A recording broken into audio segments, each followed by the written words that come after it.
Hidup itu seperti loncatan dan percikan yang menarik ulur perasaan bahagia dan kesedihan secara silih berganti.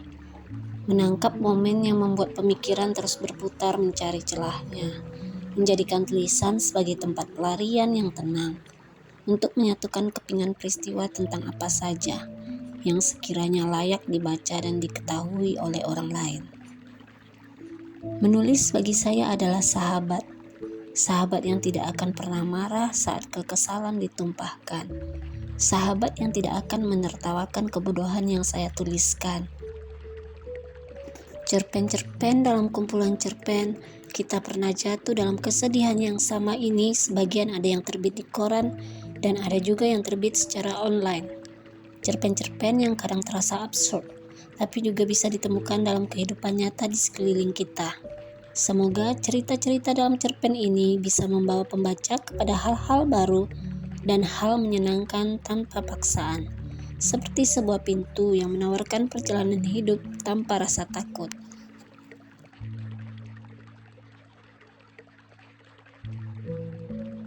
Baiklah, kali ini saya akan membacakan beberapa cerpen yang ada di dalam buku Kita Pernah Jatuh Dalam Kesedihan yang Sama. Silakan mendengarkan. Kita pernah jatuh dalam kesedihan yang sama.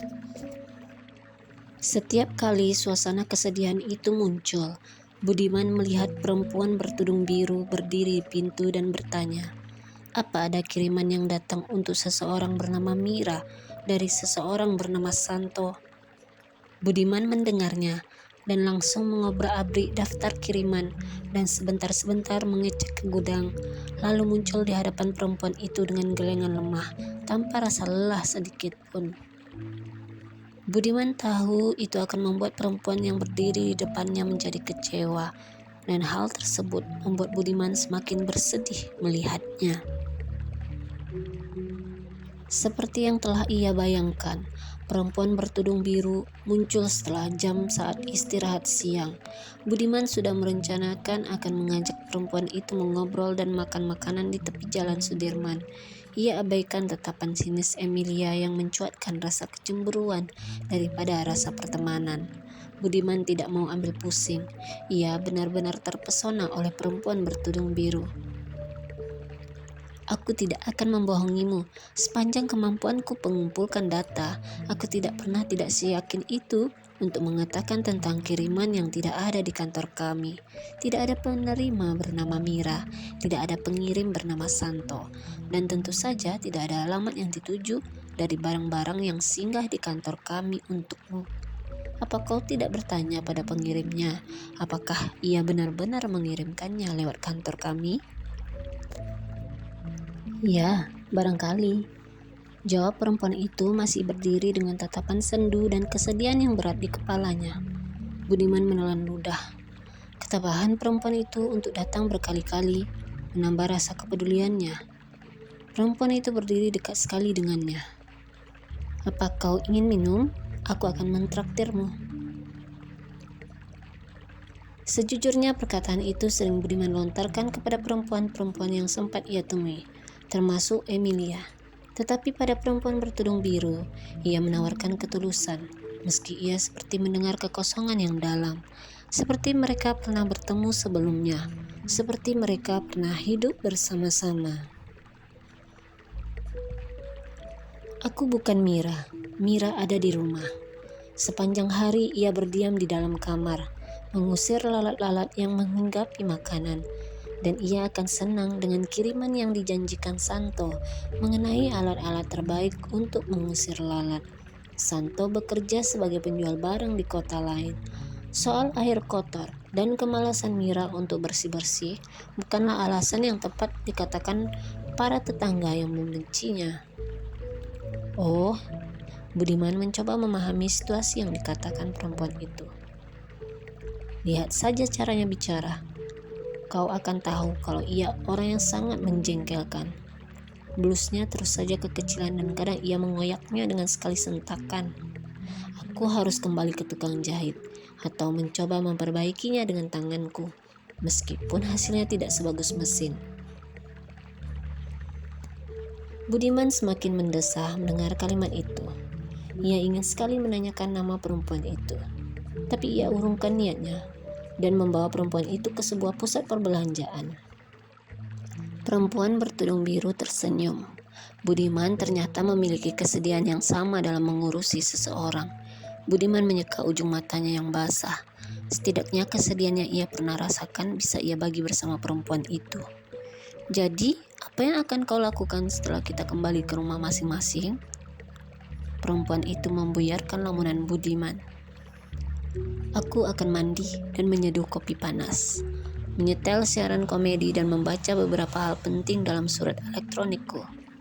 Aku juga akan melihat apa kucing kesayanganku baik-baik saja. Lalu setelahnya aku akan tidur cepat sebab besok aku akan membantumu mencari tahu tentang Santo. Oh, kenapa? Kenapa kau ingin menghubungi Santo? Dengan begitu aku bisa menghilangkan kesedihanmu. Kau tidak tahu kalau hatiku semakin kacau jika kulihat kedatanganmu membawa kesedihan. Kau sudah gila ya? Perempuan itu terkejut. Tapi bukan Santo yang membuatku bersedih. Akhirnya perempuan itu berkata sangat tenang. Maka dengan perasaan kacau, Budiman tetap berangkat bekerja keesokan harinya dan mengabaikan pertanyaan Emilia mengenai perempuan bertudung biru.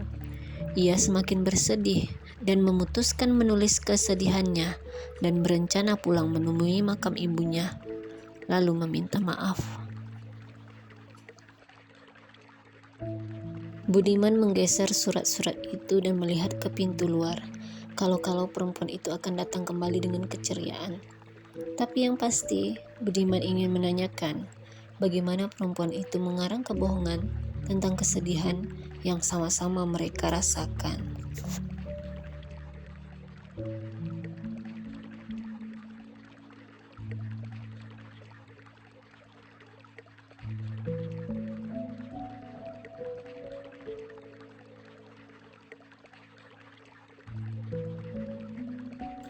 Red Velvet.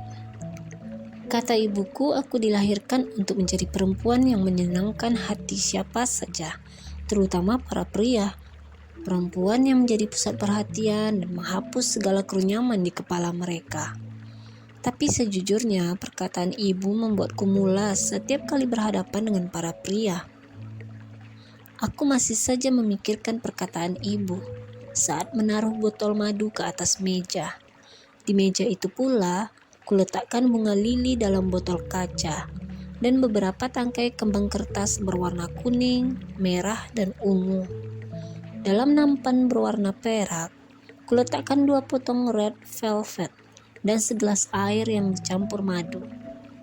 Mengenai potongan kue berwarna merah itu, aku kembali mengingat percakapan dengan ibu. Makanan ini mahal. Ibu mengeluarkan hidangan itu dari lemari dan berpesan padaku, "Jangan sekali-kali kau menangisi makanan ini." "Kenapa memangnya, Bu?" tanyaku dengan sangat polos. Aku sangat ingin mencicipinya waktu itu. "Pokoknya jangan, kasihan. Kan sudah ibu bilang, ini mahal. Makanan ini hanya untuk orang yang spesial." "Tapi Bu, di buku..." "Jangan membantah. Kau pergilah ke kamar. Aku akan keluar." Ibu kulihat memotong beberapa bagian kecil kue itu dan membawanya dalam piring. Ibu juga tidak menjawab pertanyaanku saat ia terus menuju pintu. Aku mengintip dan melihat ia pergi ke badan jalan, lalu ke arah petani bunga yang biasa singgah dengan mobilnya. Mereka bicara cukup lama, lalu setelah itu kulihat ibu memberikan kue kepadanya. Sial batinku, itukah orang spesial bagi ibu? Aku mendesah, menatap kue sisa potongan di meja. Kembali pada apa yang aku lakukan sejak tadi, aku menarik satu kursi dan duduk. Kuambil sendok kecil dan kucicipi red velvet buatanku sendiri. Aku menghabiskan banyak uang untuk melakukan banyak percobaan mengikuti resep yang ibu berikan. Ibu meyakinkanku agar aku bisa berbuat apa saja, termasuk membuat hidangan seperti ini. Saat suara sepatu terdengar di depan pintu, aku terkesiap. Lamunanku terhenti dan menoleh ke arah pintu. Han, kau kembali. Duduklah. Aku girang melihatnya. Aku menunjuk ke kursi satunya lagi dan meletakkan gelas berisi madu ke hadapannya. Han mendekat dan duduk. Ia melihat apa yang ada di meja. Kau membuatnya sendiri? Tanya Han. Ya, ibu yang mengajariku. Kau mau? Makanlah. Untukku? Tentu saja. Katakan padaku, kau dari mana? Kalau kau terus-terusan membuat kue seperti ini, aku akan sering menginap di sini dan mencicipinya. Haha, kau tidak bisa kemana-mana kalau begitu. Kata ibuku, kue ini hanya untuk orang spesial. Aku spesial? Han memberikan pertanyaan yang membuatku tersipu. Itu benar sekali. Namun sayang, Han tidak bisa dimiliki. Ia seperti burung yang terbang bebas di angkasa. Cukuplah red velvet ini yang mengingatkan ia kepadaku. Han menyentuh tanganku lalu ia berkata, kau sangat cantik. Aku takut ibumu memanfaatkan kecantikanmu untuk berbuat lebih kepada para tamu di sini. Ibuku tidak seperti itu, Han. Aku memang bertugas agar membuat kalian nyaman, tapi bukan menemani kalian diranjang.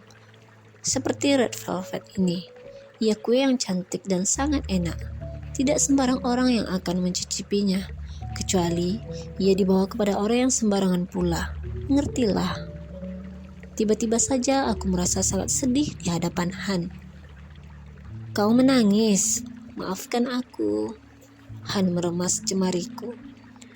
Kau perempuan yang baik, sangat baik, hingga membuat semua orang termasuk aku suka datang bercerita kepadamu. Entah berapa banyak kisah yang aku ceritakan padamu, tapi aku tidak pernah menanyakan kisahmu sendiri. Maafkan, aku terlalu egois ingin dilayani sebagai tamu. Tolong jangan menangis.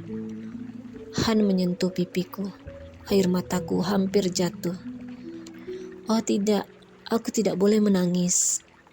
Aku gelagapan menyeka mata dan pipiku.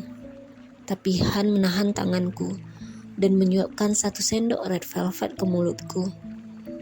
Aku terdiam. Rasanya segala kesedihanku hilang. Dan suara ibu memanggil-manggil dari pintu depan.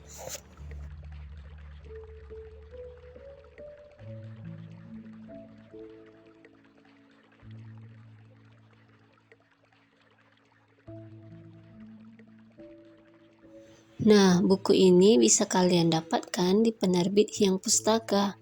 Kalian bisa cari di media sosial Instagram dan Facebooknya. Kalian bisa pesan sekarang juga ya.